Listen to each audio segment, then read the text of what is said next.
Let me ask you a tougher, more personal question. Are you sure you're being honest with yourself when you say you have the mental and physical capacity to serve another 4 years? Yes, I am, because, George, the last thing I want to do is not be able to meet that.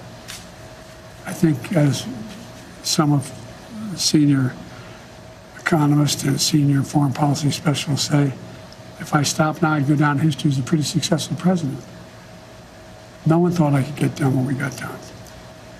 But are you being honest with yourself as well about your ability to defeat Donald Trump right now? Yes. Yes, yes, yes. You say that, and let me challenge you. Sure. Because you were close, but behind going into the debate. You're further behind now, by any measure. It's been a two-man race for several months. Inflation has come down. In those last few months, he's become a convicted felon, yet you're still falling further behind. You guys keep saying that. George, look, you know polling better than anybody. Do you think polling data is accurate as it used to be? I don't think so, but I think when you look at all of the polling data right now, it shows that he's certainly ahead in the popular vote, probably even more ahead in the battleground states. And one of the other key factors there is it shows that in many of the battleground states, the Democrats who are running for Senate and the House are doing better than you are. Well, that's not unusual in some states. I carried an awful lot of Democrats last time I ran in 2020. Look, I remember them telling me the same thing in 2020. I can't win. The polls show I can't win. Remember 2020, the red wave was coming. Before the vote, I said, that's not going to happen. We're going to win. We did better in an off year than almost any incumbent president ever has done. They said in 2023, all the tough races, we're not going to win. I went into all those areas, all those districts, and we won. All that is true, but 2020 was a close race. And your approval rating has dropped significantly since then. I think the last poll I saw was about 36%. The number of Americans who think you're too old to serve has doubled since 2020. Wouldn't a clear-eyed political calculus tell you that it's going to be much tougher to win in 2024? Not when you're running against a pathological liar. Not when he hadn't been challenged in a way that he's about to be challenged.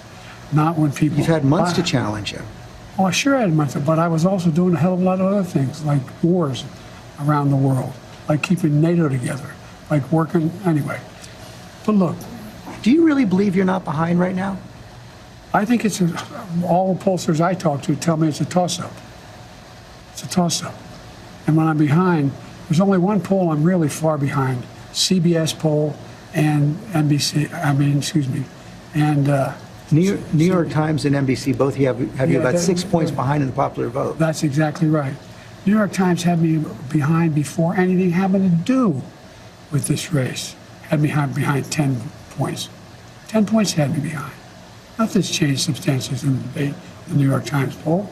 Just when you look at the reality, though, Mr. President, I mean, you won the popular vote in 2020, but it was still deadly close in the Electoral College. 7 million votes. Yes, but you're behind now in the popular vote. I don't buy that. Is it worth the risk? I don't think anybody's more qualified to be president or win this race than me. You know, the heart of your case against Donald Trump is that he's only out for himself, putting his personal interest ahead of the national interest. How do you respond to critics who say that by staying in the race, you're doing the same thing? Oh, come on. Well, I don't think those critics know what they're talking about. They're just wrong? It's wrong. Look, Trump is a pathological liar. Trump is, he is... Have you ever seen anything Trump did that benefited somebody else, not him? You can't answer, I know. I've questioned him and his allies as persistently as any journalist has. No, I know you have. I'm not being critical. Yeah. I'm not being critical. But look, I mean, the man is a congenital liar. As I said, they pointed out in that debate he lied 28 times the times, or whatever number, over 20 times. Talk about how good his economy was, how he brought down inflation, how this is a guy who, unlike only other president other than him is Hoover, lost more jobs than he created. This is a guy who told us to put bleach in our arms to deal with COVID, with over a million people died. This is a guy who talks about wanting to get rid of the health care provisions we put in place. This is a guy who wants to give the power back to big pharma to be able to charge exorbitant prices for drugs. This is a guy who wants to undo every single thing I've done. Every single thing. I understand that. I understand that's why you want to stay in the race. But have you convinced yourself that only you can defeat him? I convinced myself of two things. I'm the most qualified person to beat him, and I know how to get things done. If you can be convinced that you cannot defeat Donald Trump, will you stand down? It depends if the Lord Almighty comes out and tells me that, I might do that. Well, I mean, on a more practical level, Washington Post just reported in the last hour that Senator Mark Warner is assembling a group of senators together to try and convince you to stand down because they don't think you can win. Well, Mark is a good man. We've never had that. He also tried to get the nomination too. Mark and I have a different perspective. I respect him. And if Chuck Schumer and Hakeem Jeffries and Nancy Pelosi come down and say, we're worried that if you stay in the race, we're going to lose the House and the Senate, how will you respond? I go into detail with them. I've spoken to all of them in detail, including Jim Clyburn. Every one of them. They all said I should stay in the race. Stay in the race. None of the people said I should leave. But if they do? Well, it's like, they're not going to do that. You sure? Well, yeah, I'm sure. Look, I mean, if the Lord Almighty came down and said, Joe, get out of the race, I'll get out of the race. The Lord Almighty's not coming down. I mean, these hypotheticals, George, if all... But it's not that hypothetical anymore. I grant that they have not requested the meeting, but it's been reported... I've met with them. I've met with a lot of these people. I've talked with them regularly. I had an hour conversation with Hakeem. I had more time with that than Jim Clyburn. I spent time with many hours, off and on, the last little bit, with Chuck Schumer.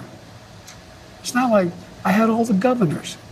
I agree that the Lord Almighty is not going to come down, but if you are told reliably from your allies, from your friends and supporters in the Democratic Party, in the House and the Senate, that they're concerned you're going to lose the House and the Senate if you stay in, what will you do?